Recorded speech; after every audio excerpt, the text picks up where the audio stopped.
Bismillahirrahmanirrahim. Assalamualaikum warahmatullahi wabarakatuh. Selamat sore sobat-sobat literasi. Kita berjumpa kembali dalam channel akun YouTube Muhammad Sofa Azazili. Channel ini khusus membahas soal dunia buku, dunia literasi, dan juga dunia tulis-menulis. Jadi bagi teman-teman yang baru sampai di channel ini, jangan lupa untuk mensubscribe terlebih dahulu channel ini. Tujuannya adalah agar teman-teman bisa memperoleh informasi-informasi terbaru terkait buku yang sedang dan akan review di channel ini. Pada kesempatan kali ini, saya masih akan mereview buku yang sama dengan review yang kemarin, yakni buku yang berjudul Bung Karno dan HMI dalam Pergulatan Sejarah. Mengapa Bung Karno tidak membubarkan HMI? Nah, di kesempatan kali ini saya akan mereview bab tentang ketegangan partai dan ormas-ormas Islam. Jadi ada bab khusus yang membahas soal ketegangan partai politik pada waktu itu. Dalam tanda petik di sini adalah yang dimaksud adalah PKI dengan ormas-ormas Islam. Jadi pada bab ini Pak D. Dahlan menjelaskan tentang kondisi politik nasional pada waktu terjadinya gesekan-gesekan antara kelompok komunis dengan ormas-ormas Islam, terutama dengan himpunan mahasiswa Islam.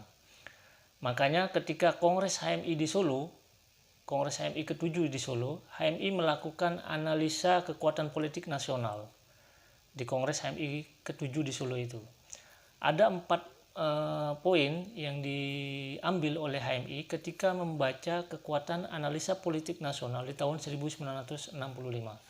Yang pertama, HMI menilai bahwa Bung Karno adalah kekuatan dan figur yang menentukan pada waktu itu. Karena Bung Karno sebagai presiden, dia juga sebagai bapak revolusi, dan juga dia sebagai semua gelar kehormatan itu disandang oleh Bung Karno. Nah, analisa dari HMI menganggap bahwa Bung Karno adalah kekuatan dan figur yang menentukan. Itu yang pertama. Yang kedua, HMI menilai Angkatan Darat, terutama Angkatan Darat dan ABRI, mereka belum menemukan bentuknya, mereka belum menemukan formnya. Ini analisa dari Himpunan Mahasiswa Islam ketika Kongres HMI di Solo, Kongres HMI ke-7 di Solo. Itu yang kedua. Jadi yang pertama, saya ulangi, yang pertama adalah Bung Karno sebagai kekuatan figur sentral pada waktu itu. Yang kedua, Angkatan Darat, ABRI belum menemukan formnya. Yang ketiga, PKI secara kualitatif dan kuantitatif mereka sudah mempunyai kesiapan dalam hal apapun.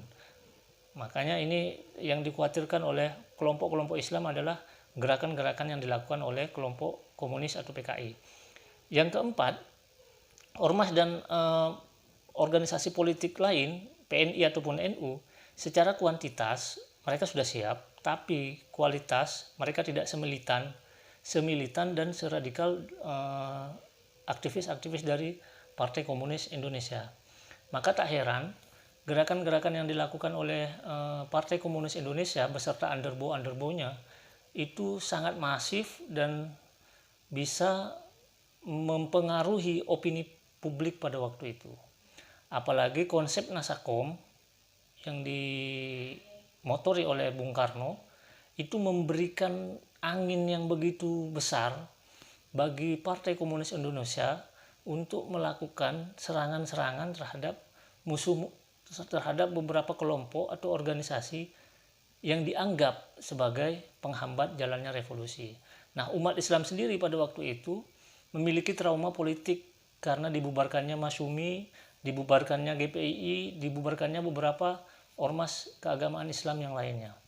Maka ketika ada wacana pembubaran HMI yang disuarakan oleh aktivis-aktivis dari CGMI dan juga dari Partai Komunis Indonesia, maka pada tanggal 12 Maret 1965 beberapa partai dan ormas Islam itu mengadakan pertemuan.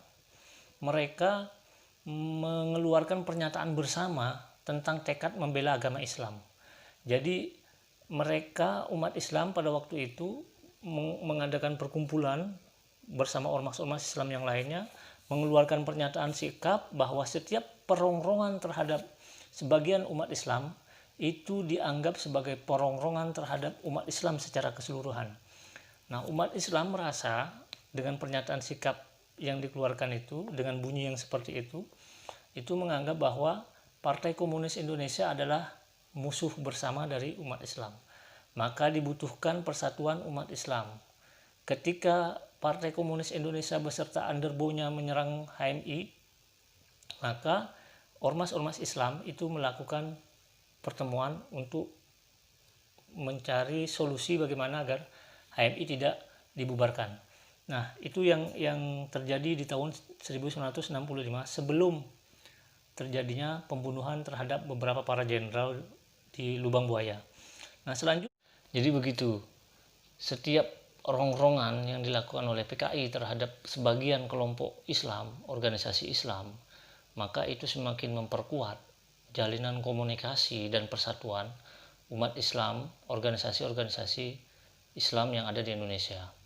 Makanya tidak heran ketika wacana dan suara yang disampaikan oleh Partai Komunis Indonesia beserta underbow-underbow-nya yang menginginkan agar HMI dibubarkan, kelompok yang bernama Gerakan Muda Islam itu adalah bentuk dari elemen solidaritas Islam yang menginginkan agar HMI tidak dibubarkan. Nah, kelompok Gerakan Muda Islam ini mereka meminta dan mendukung supaya HMI tidak dibubarkan oleh pemerintah.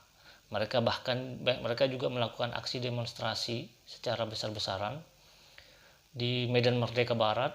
Mereka membawa spanduk yang tulisannya begitu bergema sampai saat ini ya, ketika berbicara soal pertarungan antara HMI dengan PKI. Kita sangat berterima kasih, teman-teman HMI harusnya mengucapkan banyak terima kasih kepada kelompok Gerakan Muda Islam ini karena dukungan mereka yang begitu besar ketika HMI digencet oleh Partai Komunis Indonesia. Nah, di dalam aksi tersebut Gerakan Muda Islam membawa spanduk-spanduk yang begitu banyak dan tulisannya begitu menggema sampai saat ini ya. Tulisannya itu sebagian berbunyi, "Langkahi mayat kami dulu sebelum mengganyang HMI." Nah, kalimat ini, kalimat "langkahi mayat kami dulu sebelum mengganyang HMI", itu selalu menjadi latar, selalu menjadi background ketika berbicara soal pertarungan HMI dan PKI di tahun 1965. Nah, ini menandakan bahwa siapapun yang menyerang kelompok Islam di tahun 1965, maka itu sama saja jangan menyerang kelompok Islam secara keseluruhan. Apalagi seperti yang tadi sudah saya jelaskan bahwa konsep Nasakom ternyata memberikan ruang yang begitu besar kepada Partai Komunis Indonesia untuk melakukan aksi-aksi sepihak kepada mereka-mereka yang dianggap tidak sesuai pemikiran dan jalan politiknya dengan Partai Komunis Indonesia.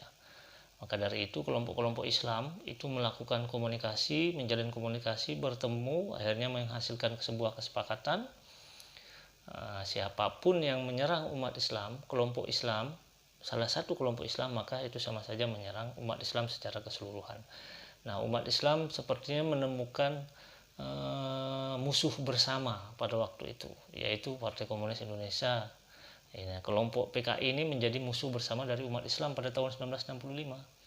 Itu yang dibahas di bab ketegangan partai dan ormas Islam. Jadi ada Partai Komunis Indonesia itu ada gesekan dan singgungan yang keras dengan ormas-ormas Islam pada tahun 1965 sebelum terjadinya tragedi 1965 pembunuhan para jenderal. Mungkin itu sementara dari saya.